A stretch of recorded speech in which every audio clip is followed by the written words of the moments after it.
Awusia NDC MP baako kyese wakɔ interview bi akɔyɛ wawonim anopa morning shows bi akɔgye n'ani so a ɛnyɛ asɛm ketewa ɛsan sɛ videos ahodoɔ a ɛkɔɔtwi kɔɔ brɛman 2024 na NDC amanyɔkuo ne nsɛm a ɔmo yu a ɔno ankasa no honorable no MP no ne nsɛm ɛwɔ mu bi no ɔmo yu so saa videos yi ɛde disgrace no ɛwɔ TV ne so akyɛsɛ okohwe honorable ni the way nanim asibi atwa oafa na kyese questions a o answer no adults who mu de ha na ese na enya asem ketua 2024 NDC amanyɔkuo ni nsɛm a ɔmo kan na ɔmo de gu NPP amanyɔkuo ni ho fi na ɔmo kyese NPP amanyɔkuo no na ya amambɔfo a ɔmo mpɛsɛ ɔman Ghana ɛbɛkɔ so nti ɔmo kyese ɔmo de ɔmo ba there is no way direction a NPP amanyɔkuo no ateki no there is no way a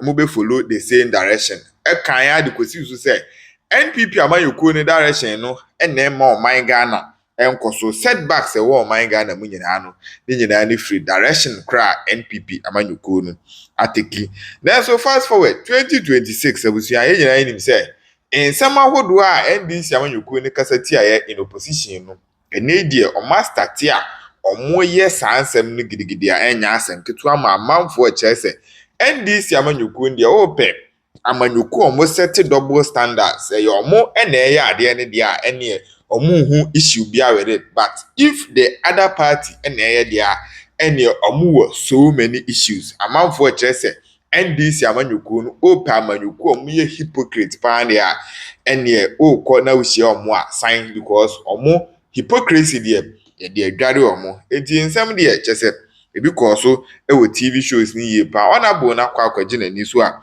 ɛyɛ videos ahodoɔ a na omo ka ɛwɔ 2024 no yɛde ni nyinaa no agu n'anim ase enti yɛnkɔ na yɛnkɔtie honorable ɛyɛ answers a ɔde ma yɛ wɔ abra ebusa ne sɛ wɔngye ndi sɛ NDC amanyɔkuo no currently de omo yɛ hypocrite because wohwɛ the way omo defending nsɛm ahodoɔ ɛwɔ mountain so ne dia na anwadi pantie mo wure mabusia yenkoti eba de yaka nyina atom so. And then your party members, I haven't heard your personal thoughts on the matter, but the NPP say that you have not been transparent. You're hypocrites, double standards because you had a stance on sole sourcing and you are doing exactly the opposite.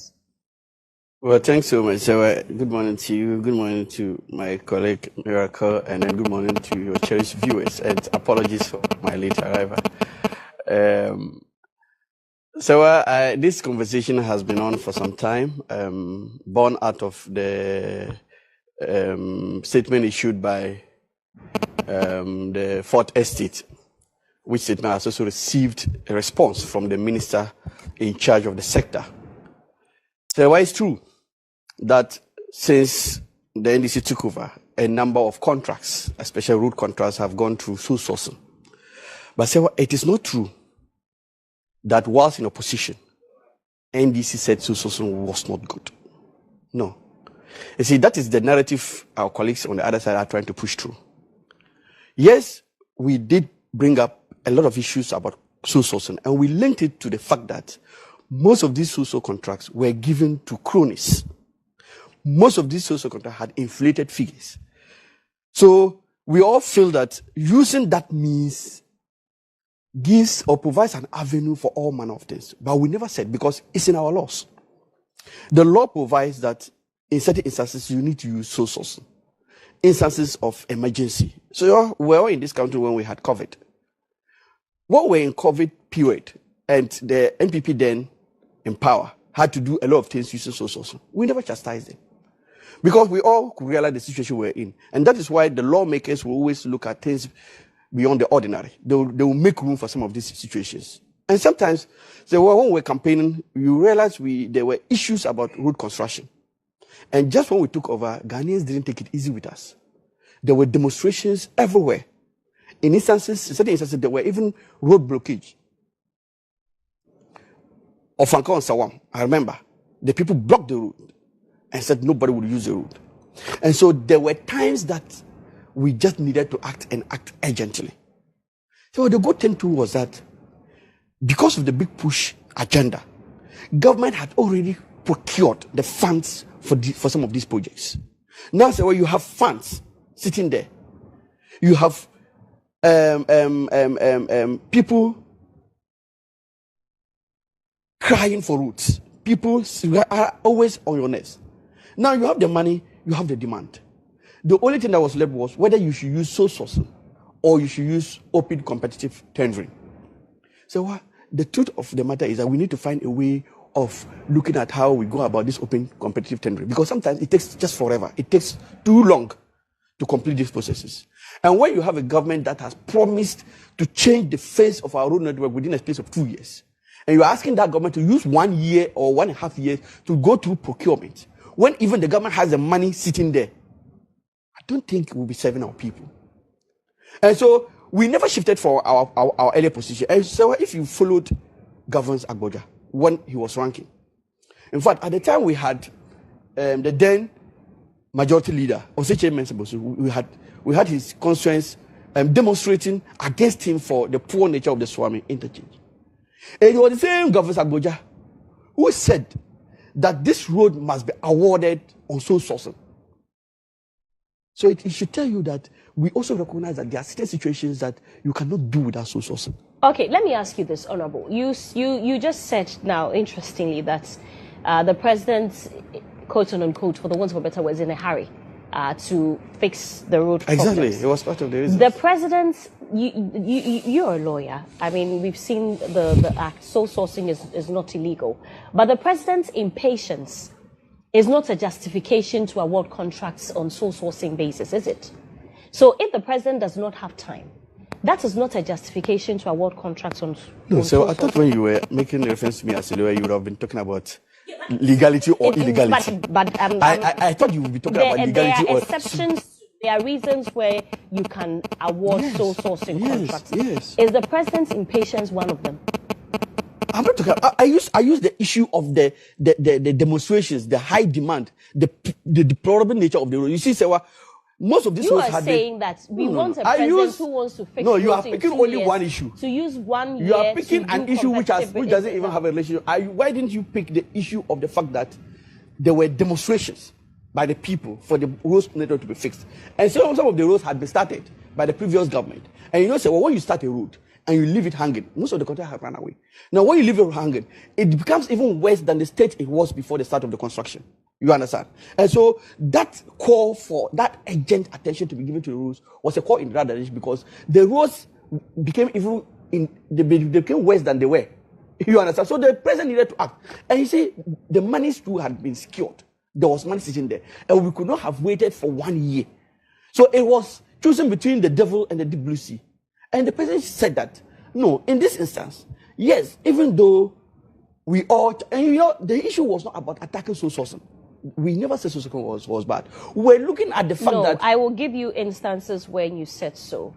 In fact, the now minister said, and you missed his submission earlier, and I quote, he said that in 2021, that part of the reason why the government is unable to build more roads is because of the use of sole sourcing in the award of contract road projects, which inflates the cost of such products. So you see, this is an admission by the minister that sole sourcing in itself allows the contracts to be inflated. Is that what exactly we are telling you that? We are telling you that at the time, we had sole sourcing being used as a vehicle to inflate contracts for political cronies. How do we know that you're not doing the same? So we have told you that, one, we are using the Ghana Institute of Surveyors, who are independent value for money assessors for these projects. And two, instead of design and build, which was the case before, we're not doing design and build projects in terms of the road. We are now doing the agencies under the ministry will design the projects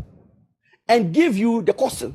And they'll even peg some of the inputs you'll be using. So, do you know that as we speak, contracts that have been awarded, the contractors are told how much the government is ready to pay for a bag of cement for the contract that they will award to you. That used not to be the case. You understand? So they will peg the price at a particular limit and tell you that if you can go with this, that is what we can provide. And so there has been a drastic change.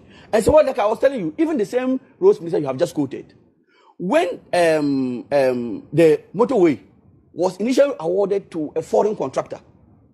The same road minister, when he was the ranking on roads committee, advocated for that contract to be taken from the road contractor and be given to a Ghanaian contractor on sole source basis.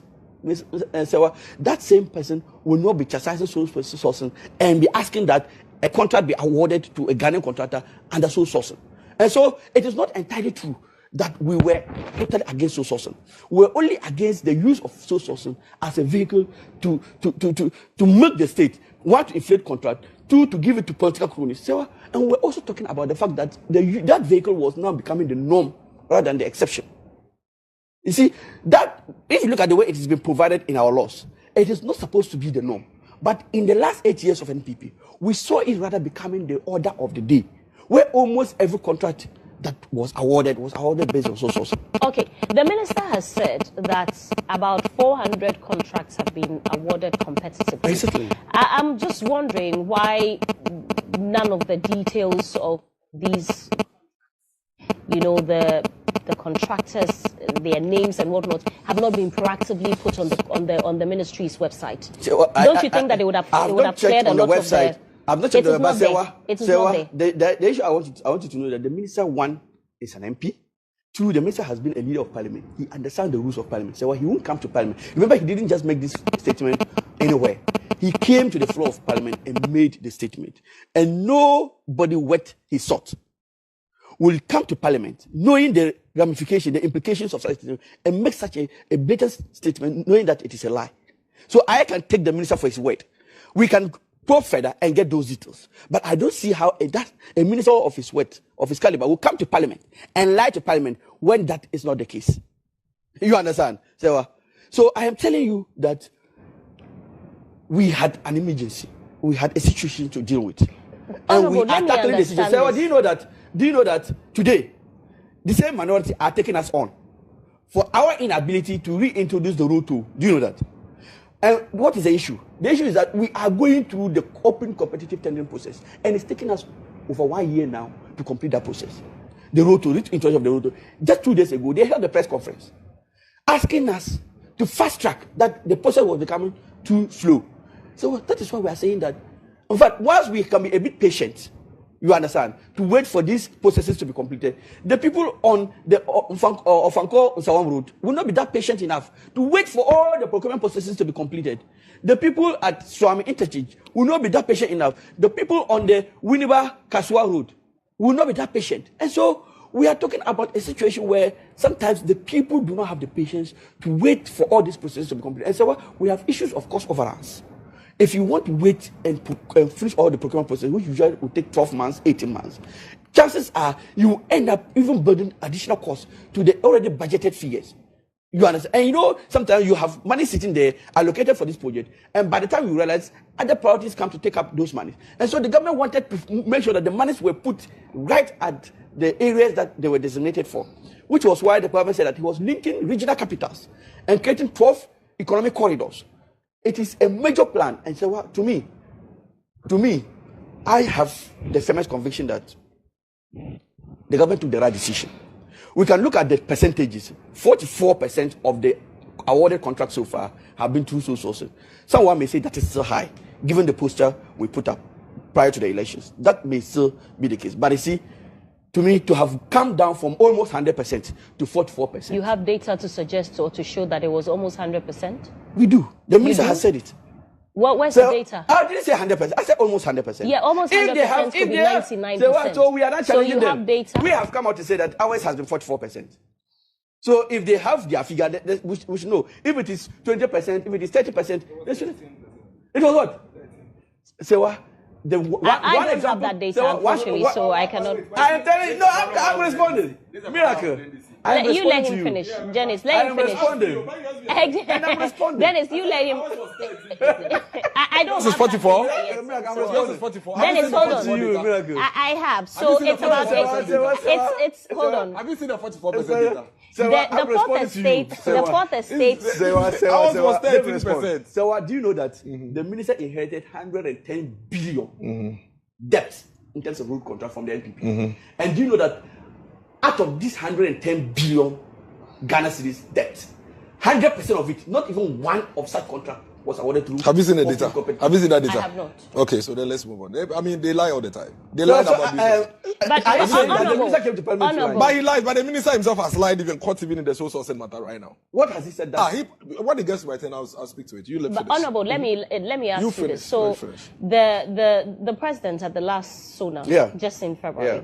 said that he was going to introduce a legislation Yes, which to is still ban in the sole offing. sourcing, unless under exceptional Circumstances, which are circumstances. The data shows from the fourth estate that 87 out of 107 That is a contracts lie. were awarded on For what? For that is a lie. That's You a see, lie? me, my major problem with the fourth estate data is that why did they choose to limit themselves to that period, September to March 2020, September 2025 to March 2026? Why did they choose to limit themselves? They made RTI requests. I'm sure that it's the documents that they were given that. No, it depends. The document you are giving is based on the request you have sent. You understand? If your request was for January 2025 to March 2026, you'll be given that data because no one says that data is not available. You have chosen to limit your analysis to only September 2025 to March 20. So in that case, you are not being fair to Ghana because you are not giving the Ghana the right information. Then what happens? What happened from January 2025 to August 2025? What then happens to that phase? So if you are a media house to me, you should also know that you have that obligation to fully give the public the right information and not just give information that satisfies your that's why your you're agenda. here to clarify some of these things. Dennis. You know, the NDC, they always take their special. And sometimes when I listen to the arguments and the points they make, I see them basically saying, yes, this is what we said, but we are different. We are special, so we can do what we are saying, what we spoke about. What is it? What kind of argument is our honorable member of parliament for END trying to do this morning? Like, you go around and you get yourself caught up. Like, what are we doing? It's not true, first of all. The government has money sitting down and is waiting for contractors to do the work and pay. It's not true. That's a lie.